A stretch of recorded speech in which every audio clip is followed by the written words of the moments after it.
मृदा व जलसंधारण या विभागाची जी ज्युनियर इंजिनियरसाठीची परीक्षा अमरावती येथे ड्रीमलँड सेंटरवर घेण्यात आली। त्या सेंटरवर एका विद्यार्थ्याला अल्गोरिदमिक पद्धतीने क्वेश्चन पेपर असताना सुद्धा त्याला एकदम व्यवस्थितरित्या प्रश्नांची उत्तरं दिली गेली होती आणि तो मुलगा त्याच्या शेजारच्या मुलाने जेव्हा त्याच्या लक्षात आलं त्याने त्यावेळेस हा प्रकार उघडकीस आणण्याचा प्रयत्न केला।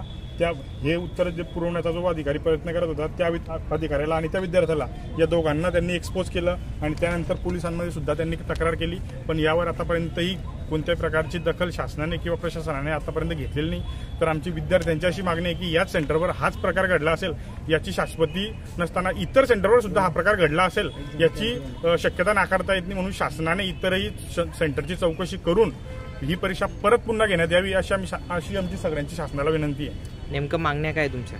आमची मागणी अशी आहे की ज्या मुलांनी हा घोड केला आहे, ही जे प्रश्न उत्तर जशा पद्धतीने पोहोचले हे फक्त त्याच सेंटरला पोहोचले, उघडकीस आले म्हणून हे लक्षात आलं, पण इतर सेंटरला हा प्रकार झाला नसेल याची गॅरंटी कोणी घेऊ शकत नाही। तर प्रत्येक सेंटरची चौकशी करून काय प्रकार घडला आहे, हा जर का गुन्हा निष्पन्न झाला तर त्यांनी परत ही परीक्षा पुन्हा घेण्यात यावी असं आमचं सगळ्यांना। तुम्हाला काय वाटते यात कोणाचा हात असू शकतो? हात काय तो शासनाने तपास करावा कोणाचा हात असेल तो, पण जो अधिकारी आहे ज्या मुलाने जिथे पेपरला ज्या अधिकाऱ्याने उत्तरे पुरवली त्या अधिकाऱ्याच्या माध्यमातून सगळा हा प्रकरणाचा पूर्ण तपास लागू शकतो।